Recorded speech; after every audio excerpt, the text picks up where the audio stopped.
Salamlar əziz izləyicilər, hər birinizi yenidən kanalda xoş gördük. Bugünkü videoda mən xaricdə prava almağımla əlaqədar danışacağam. Yəni başqa sözlə məsləhətlərim müəyyən qədər olacaq. Xaricə gəlib burada məsələn də yaşayan adamlar hansıların ki, Azərbaycan pravası yoxdur və yaxud da Azərbaycan pravasını qanuni olaraq dəyişmək mümkün deyil yerli pravaya. Onlar üçün bu video çox maraqlı ola bilər. Ümumi təcrübələrim barəsində danışacağam. Hansı çətinliklər oldu, hansı çətinliklərdən keçdim və sonda necə oldu ki, pravanı axır ki ala bildim. Və bir şey də deyim ki, mənim ümumiyyətlə heç bir sürücülük təcrübəm olmayıb da. Sırf yəni bura gələndən sonra artıq öyrənmişəm bunu. Və bunu necə elədiyim barəsində danışacağam. Əvvəlcədən xahiş edirəm, qəşəng bir dənə like qoyun videoya, altdan şərhlərinizi yazın.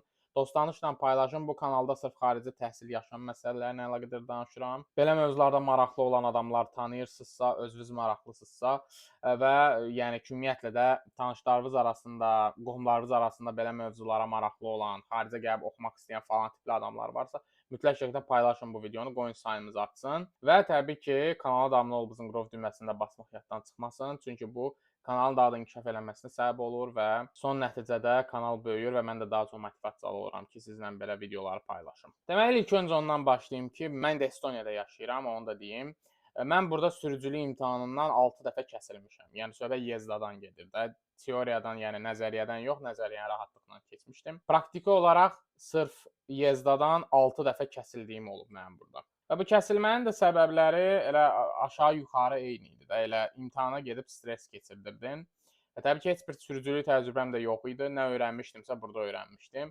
Və ciddi deyim ki, dərslərin də çoxsunun keyfiyyəti o qədər də yaxşı deyil idi. Normal öyrətmirdilər. Və ümumiyyətlə mənim pis səhvim də ondan ibarət olmuşdu ki, mən nəzəriyyənlə Yezdanı eyni zamanda öyrənmədim. Mən birinci getdim nəzəriyyəni öyrəndim, imtahanı keçdim. Burada da elədir ki, nəzəriyyənin imtahanı keçəndən sonra 1 il ərzində Yezdanın imtahanını verib sürücülük vəsiqəsini alma şansın var. Yox, bu 1 il keçsə təzədən nəzəriyyə imtahanından keçməlisən. O da rusun sözü olmasın, целая istoriyadır da, yəni ki, o dəhşət çox gedən bir prosesdir. Amma elə bir ki, mən elə elədim, mən getdim birinci teoriyanın imtahanını keçdim, nəzəriyyənin imtahanını keçdim, sonra başladım Yezda dərslərinə getməyə. İlk dəfə maşın sükanı arxasına mən oturmuşam. 2023-ün oktyabrında təqribən də təsəvvür və onda da mənim artıq 25-26 yaşım var, təsəvvür eləyin. Və ilk dəfədir ki, mən maşın sükanı arxasında otururam və təbii ki də biraz qəribə bir hiss idi. Çünki heç vaxt maşın sürməmişəm, bilmirəm ümumiyyətlə necə işləyir də maşın. Sonra yavaş-yavaş öyrəndim biraz, yəni ki, müəyyən bir səviyyəyə çatdım və Estoniyada da dəhşət dərəcədə belə qarlı yollar var. Həmin o qarlı yollarda da sürməyi öyrəndim. Yəni tamamilə özümü belə özgüvənli hiss eləyirdim. İlk imtahanıma da 2024-ün fevralında getdim.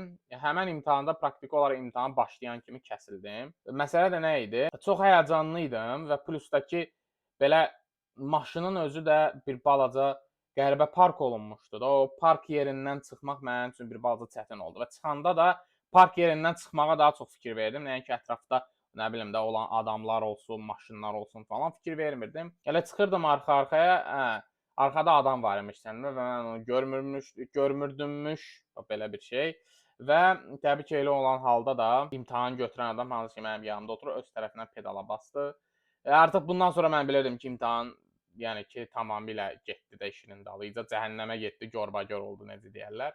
Çox da belə ciddi yanaşmamağa başladım. Artıq yəni bir dənə səhv da, yəni ciddi yanaşmağa başladım deyəndə ki, mandraj məni götürdü. Mandraj da məni götürdü bir tərəfdən və təbii ki, bir səhv o birini gətirdi də. Sonra da məsələn sürəndə də elə oldu ki, elə bir yerə getdim, çatdım, orada bir balaca yoxuş idi. Orada bərkdən belə qazı basmaq lazım idi. Mən də basa bilmədim. Bir neçə dəfə motoru dayandırdım və ona görə də kəsildim. Yəni ümumilikdə kəsildim. Birinci imtahandan çox uğursuz bir imtahan oldu. İkinci imtahana da getdim. Praktiki olaraq hazırlaşmayıb getmişdim, amma yenə də pis sürmədim sürməyə qalanda. Amma bir şeyə görə, xırda bir şeyə görə kəsdilər ki, mən bu kruqda olanda xətti dəyişəndə güzüyə baxmadım. Ciddi səhvdir, düzdür əslində. Real həyatda böyük təhlükələrə gətirib çıxara bilər, amma yenə də nə bilim, məncə keçə bilərdilər. Yəni məncə keçə bilərdilər. Sırf yəni belə deyək də mexaniki bir səhv idi. Hansını ki mən sezmədim ki, mən bunu səhv eləyirəm. Ona görə də belə də getdi. Nəsə 3-cü imtahana da getdim. Artıq bu dəfə normal hazırlaşdım. 3-cü imtahanda da hər bir şey normal gedirdi, hər bir şey. Sadəcə olaraq bir dənə çox belə əcaib bir yola gəldik, çatdıq və bir tərəfdən də bu həyəcan hissi, bir tərəfdən də artıq yəni ki, çalışırdım ki, əlimdən gələni eləyim ki, keçim də bu imtahanı. Və elə bil ki, orada kruqa girməli idim. Elə bir 3-cü çıxışdan çıxmalıydım deyə sol belə deyək, xəttə keçməli idim. Mən sol xəttə keçdim, amma sənin bu sol xətt deyil imiş, bu protiv gələn yol imiş. Yəni o dərəcədə belə bir şey də deyim, Tallinnin bir balaca yolları bəzi yerlərdə çox belə qatma-qarışıqdır. Adam başa düşə bilmir bu yoldur, yoxsa protiv gedirsən. Bir balaca qəliz qurulub. Orada işarələri görmək də bir balaca bəzən çətin olur. Ələxüsus buranın hava şəraitində. Hətta burada indi dəqiq aprel ayıdır. Artıq burada qar yağır hələ də. Və belə olan halda artıq müəllim də bunu gördü, yəni imtahan götürən bunu gördü. Qabaqdan da maşın gəldi və sonda yəni bu imtahanın kəsilməsidir. Amma ki tam yaxşı sürürdün. İmtahan götürən özü də dedi ki, çox yaxşı sürürdün. Çox təəssüf ki, kəsildin də. Yəni çox təəssüf ki, belə bir dənə səhvdən kəsildin. 4-cü imtahana da getdim. Orada da biraz yox çox pis həyəcana düşdüm. Oradakı müəllim ciddi deyim ki, çox belə alçaq bir adam idi. Nəyə görə belə fikirləşirəm? Çünki bəzən bilə-bilə məni çaşdırmağa çalışırdı. Yəni mən normal şəkildə öz yolumu gedirəm. Birdən-birə qayıdıb mənə sual verir ki, biz düzgün yoldayıq, yoxsa yox. Yəni düzgün yolda deyəndə ki, təbii ki, düzgün yoldayıq da. Burada elə bil ki, bir dənə rayon var, mənim yaşadığım yerin yaxınlığında. O rayonda maşınlar yolun sağ tərəfində saxlayıb, yəni yolun sağ xətti başdan ayağa maşınların parkinqidir də. Ancaq sən yolun bir tərəfi ilə gedə bilirsən. Və həmin yolda da mənə qayıtdı belə sual verdi. Mən də ki, artıq mandrajla, yəni həmin bu həyəcan mandraj, ciddi deyim ki, sürücülük imtahanında ən mənfi şəkildə sizə təsir edə biləcək faktorlardır. Bunu nəzərə almalısınız. Elə də olanda keçdim həmin yola. Sonra da gördüm ki, artıq maşınların arxasına gəlib çıxmışam. Orada düz xətti tapdalayıb məcbur oldum təzədən keçim.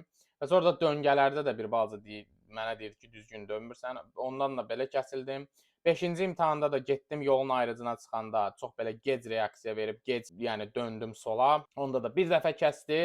Ən sonuncuya da çox yaxşı hazırlaşıb öz-özümə deyirdim ki, yəni ya mən bundan keçəcəm, ya da bundan sonra ümumiyyətlə maşın məsələsini qoyacam bir kənara. Mənə maşın maraqlı deyil. Nəysə 6-cı imtahanıma da getdim. Hər bir şey normal gedirdi. Çox təəssüf ki, yenə də həyəcan və mandraj məni o qədər götürmüşdü ki, mən imtahana başlayanda, sürməyə başlayanda səhvən əlim dəydi o şüşə silənlər var onlara. Özdə polnu xoda qoydum da onları. Özüm də bilmədim necə elədim, polnu xoda qoydum. Və nəysə maşın sürməyə başladım. O dərəcədə fikrim yola yönəlib ki, o dərəcədə səhv eləməməyə çalışıram ki də yolda sürət həddini aşmamağa çalışıram, znaklara baxmağa çalışıram, başqa maşınlara baxmağa çalışıram ki, görüm hara gedirlər, bunlar olan yoluna çıxmayım, təhlükəli vəziyyət yaratmayım, xəttlərə baxıram ki, hardan dönmək olar, hara keçmək olar. Burada da təsəvvür edin bu şüşəsilənlər işləyir də özü də polnu xodla. Hava da ki günəşlidir də, yəni hava günəşdir, iyun ayıdır, istidir hava. Nəysə, bir müddət sürdüm, hər bir şey normal. Mandrajdayam ki, yəni ki, heç bir şey olmasın da və dəhşətlisi də budur ki, o dərəcədə mandrajdayam. O qədər yola fokuslanmışam ki, həmən bu şüşəsilənlərin hərəkət eləməsini ümumiyyətlə görmürəm də, ümumiyyətlə sezmirəm, yəni.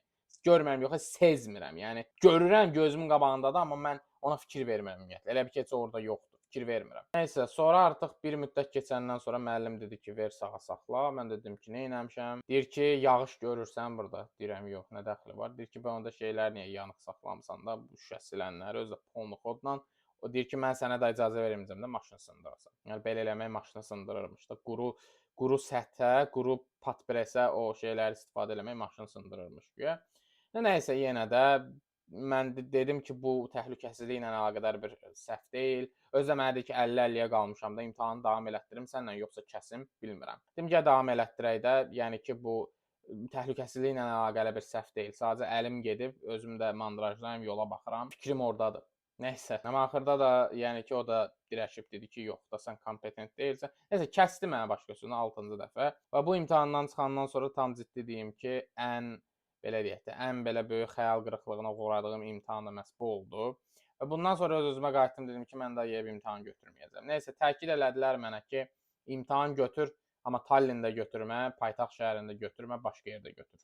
Mən də variantlara baxırdım. Bir variant mənə çox yaxşı gəldi. Rapla adlı bir balaca bir şəhər var burada. Bu Rapla şəhərinin əsas xüsusiyyəti ondan ibarətdir ki, bu şəhərdə cəmsi 5000 adam yaşayır. Çox balaca şəhərdir. Praktiki olaraq yəni təsəvvür eləyin ki, Azərbaycanda, yəni yaşadığımız məhəllədə daha çox adam bəlkə də yaşayır, nəinki bu şəhərdə. Yəni o dərəcədə. Nəysə, orada bir dənə müəllim tapdım. O müəllimlə bir 4-5 dənə dərs təqribən götürdüm. Təsəvvür edin, iş vaxtı işdən icazə almışam ki, gedirəm bu tema üçün, həm də yəni maşın sürməyə zada, maşın dərslərinə. Nəysə, minmişəm şəhərə, qatara getmişəm o şəhərə. Şəhərdəki bildiyimiz Wild West-də, yəni ki, Diki Zapad, vəhşi qərb. Yəni ki, bir dənə kovboylar çatışmır. Konkret o dərəcədə belə köhnə vibe verirdi adama, köhnə bir vidi var idi. Yəni elə bildim sözün əsl mənasında vəhşi qərbə düşmüşəm. 19-cu əsrin Amerikasına düşmüşəm. Çox belə qəribə bir görkəmi var idi şəhərin. Amma yəni ki, o şəhərdə sürmək nisbətən asan da oldu. Və təbii ki, bir gün də artıq imtahan vaxtına gəlib çatanda, bu 7-ci imtahanı idi. Getdim bura. İnsan faktorundan ciddi deyirəm çox şey asılıdır. Yəni bu adam da bir balaca bəzi məsələlərdə mənə güzəşt getdi. Amma maraqlı məsələ ondan ibarət idi ki, hər bir imtahanda 3 dənə uprajneniya, yəni hər bir tapşırıq yerinə yetirirsən, parkinqlə əlaqədar, bir də ki, çox belə dar bir yolda dönməlisən də, U-turn eləməlisən, geri dönməlisən və həmin bu 3 tapşırığın üçünə də bir paralel parkinq, bir arxa-arxaya parkinq, bir də belə dönmə əməliyyatı. Bu 3 dənə tapşırığın üçünə də bir yerdə 10 dəqiqə vaxt verilir və mən 9 dəqiqə 50 saniyəyə hamısını eləyib qutara bildim. Yəni 10 saniyədə geciksəydim vəssalam qurtarmışdı. Və bir şey də deyim ki, həmin bu 1 illik vaxt ki var, icazə verilir teoriya imtahanından sonra yezda imtahanı götürməyə. Onun da, o müddətin də, o vədənin də mənim üçün bitməsinə cəmisi 4 gün təsəvvür edin qalmışdı. 4 gün də geciksəydim, vəssalam təzədən gedib teoriya imtahanını da verməli olacaqdım. Amma şükürlər olsun, hər bir şeyi keçdim. Yəni sırf bu balaca şəhərə, Rapla şəhərinə getməyim mənə çox fayda verdi. Həqiqətən də həmən imtahana rahatlıqla keçdim və pravanı aldım, sonra da maşın aldım özümə və sair belə axır. Yəni artıq daha rahat ola bildim bu məsələdə. İndi bir neçə dənə məsləhət verəcəm. Ümumiyyətlə pravanın alınması o demək deyil ki, siz maşını belə hamıdan yaxşı pizdes şəkildə, üzr istəyirəm ifadəmə görə sürə bilirsiniz.